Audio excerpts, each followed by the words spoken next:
Thought I was going to be speaking, but it's such an honor to be here. It's such an honor to be with all of you. And I'm also really pleased to be here because I was supposed to have come last year, and I cancelled. And since last year till yesterday, I was getting rude SMSs from Fatima in the middle of the night, complaining about why I didn't come. So this is really a peace offering, so they can be peace between my sister. But there's nothing that energizes me more than being in a room full of women. My sister made a very good point where she said, of course we have problems as first ladies, but don't think that our problems are different to yours. The only difference with our problems, they are on the front pages of the newspapers, on the social media, but it's the very same things that you deal with. Whether it's managing your children and the difficulty that they go through, whether it's managing your relationship with your husband and the difficulty that goes through, family members, work obligations, your own insecurities, people who don't like you and make up stories about you. Yeah. They do that to you. Yes. They just don't go put it on Facebook every morning. Sometimes they do. Feeling undermined, undervalued, feeling as if, am I the problem? Why is it always me? So we have the same issues as women. And one thing that I appreciate about Fatima is that she's not scared to say her say. But one thing I do, and it's a principle I live by, I stay away from insecure people. I stay away from people who lack confidence. Because people like that can never celebrate others. They can never see good in others. They can never appreciate others. And they always feel threatened by someone who disagrees or has their own view. So one thing that all of us as women have to do, particularly for our daughters, is to protect their self-confidence. Yes. To protect their self-esteem. Because when you have self-esteem, you don't allow people to tell you who you are. Yes. You know who you are. You don't allow people to undervalue you. You know what your value is. And that's why when you see women like Fatima who have so much potential, I cannot not see it. Because I see my value first, therefore I can recognize value in others. So I recognize that value in you, my sister, and I appreciate it. So she also relieved me from the position of being the youngest first lady. Now I am the youngest sister. She relieved me of the burden of being told I talk too much, she talks more than I do. But she also works harder than I do. She really does. She's an incredibly hard-working first lady.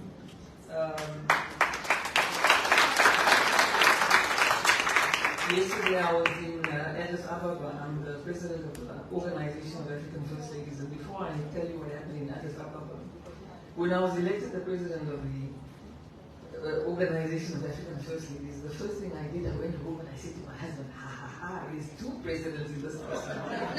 He didn't think it was funny, so don't make jokes of presidents about being a president. So I was there, I was engaging stakeholders. We were trying to raise some funding for the Organization of African First Ladies, and that's how my sister and I met. And when I spoke about Hands of Our Girls campaign, and the exceptional leadership that is being displayed by my sister from Sierra Leone, there was a number of ambassadors from countries like the US, the UK, Australia, who knew about the Hands of Our Girl campaign. So I want to tell you today, it's not just a success here in Sierra Leone. It's not just a success on the continent. It's a success in the world.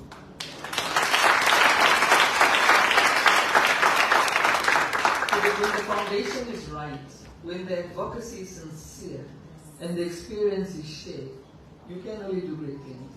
So thank you for setting an example. I know there's some ministers, there's deputy ministers, there's a woman from the private sector, civil society. I was a private sector creature before I became a political creature.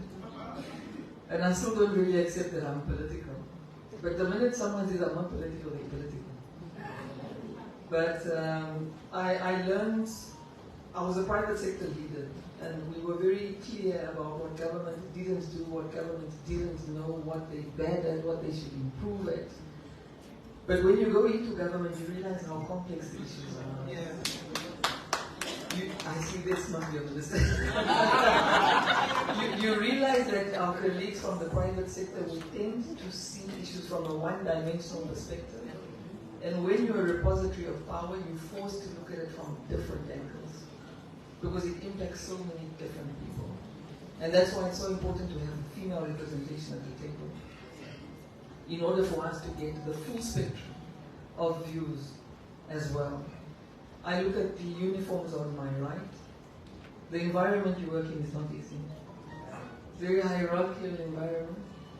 People who grow up with set beliefs of what you should do, what you should be. So even if you share the same uniform, you don't share the same attitude. We know sometimes, and it's the same for women in uniform, it's the same for women in the private sector. The minute you get promoted, she must have slipped her way to the top.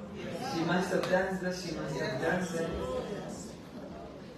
And nobody wants to recognize the work that you do. You are valued, you are appreciated. I see women in the white uniforms, and my mother was a nurse. Oh, she's still alive. She was a nurse when she practiced. And she used to work these 7 o'clock to 7 o'clock shifts. But one thing that she taught me was the value. She was a maternity nurse. And she had many, many children named after her. Because she operated in that environment where nurses loved their patients and patients loved the nurses. Because that's a calling. It's not a job. It's because you love it. Being a uniform personnel is a calling. It doesn't pay well. Every day you're being sworn at, you're being told how useless you are, and you go to service. So those of you in service, it's a thankless job. It's a thankless job. And we need people like you to be able to do it because you are changing lives. And I want to say that to the female politicians who are here today as well. You know, they talk about kitchen cabinets of presidents. And the only kitchen cabinet I know, and they say women's place is in the kitchen, but I've never seen them around kitchen cabinets.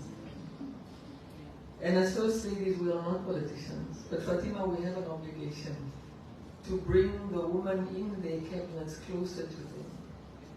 So that when they are talking strategy, when they are talking about what needs to happen next, it's not just our husbands and their 5 male friends, that there are also women in their kitchen cabinets. Because the role of First Lady plays can be a good one or it can be a destructive one. We are not politicians and we should never compete with politicians.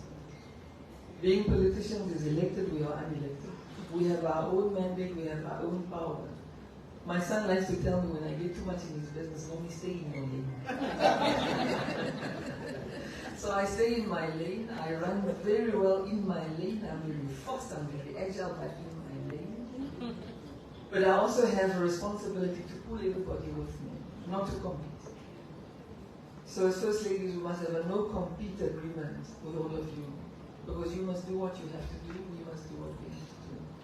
And sometimes it's advocating for each other. So I wish you well, I wish you strength, I wish you thick skins. Because some of the insults are unbelievable. You know, sometimes I wake up in the morning and I always tell myself, please don't Google your name. Especially not on social media. But sometimes the devil is loud, so you Google. Then you read this thing and you wonder, are they talking about me? Who are they talking about? And that's one thing that you must learn. And it's for all of you. They're talking about your position. They're not talking about your person. The minute you start wondering, why do they think this about me? You are defeated, you are finished.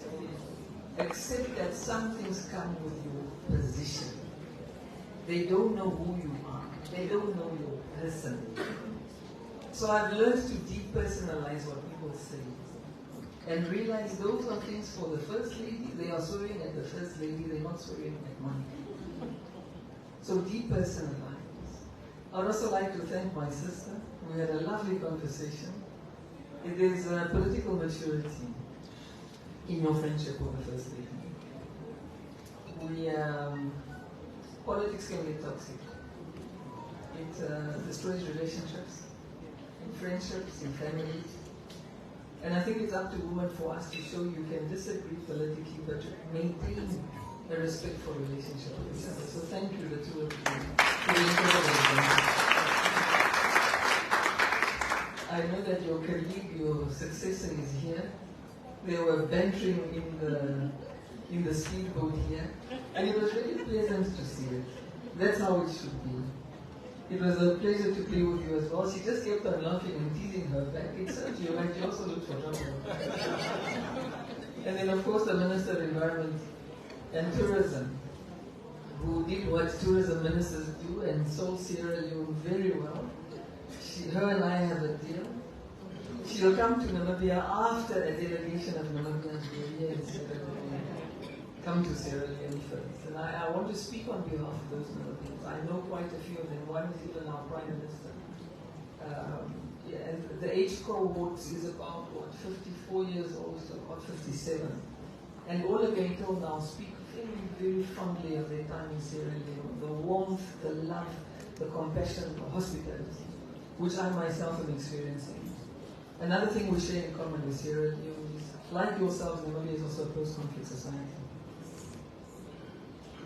And in a way, we may have made a mistake when we drew up our national development goals, because we talked about infrastructure development, we talked about improving education, we talked about roads, bridges, schools, clinics, but we forgot about people, mental health, families.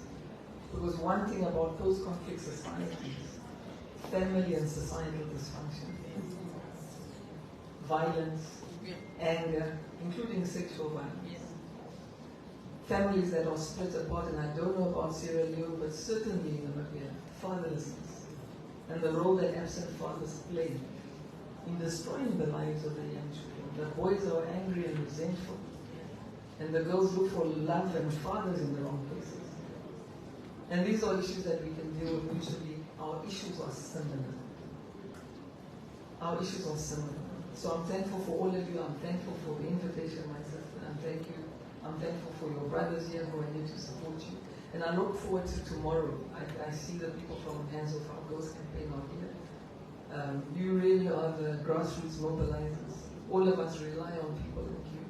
And I look forward to spending the day tomorrow, Fatima, with you and your team, to amplify the exceptional work and the exceptional leadership that you've displayed with the work that you do.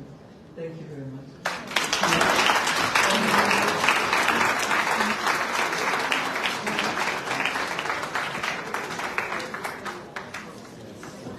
All right, thank you very much. Give it up one more time, ladies and gentlemen. A warm ceremony and appreciation for the First Lady. First Lady wasn't prepared to speak.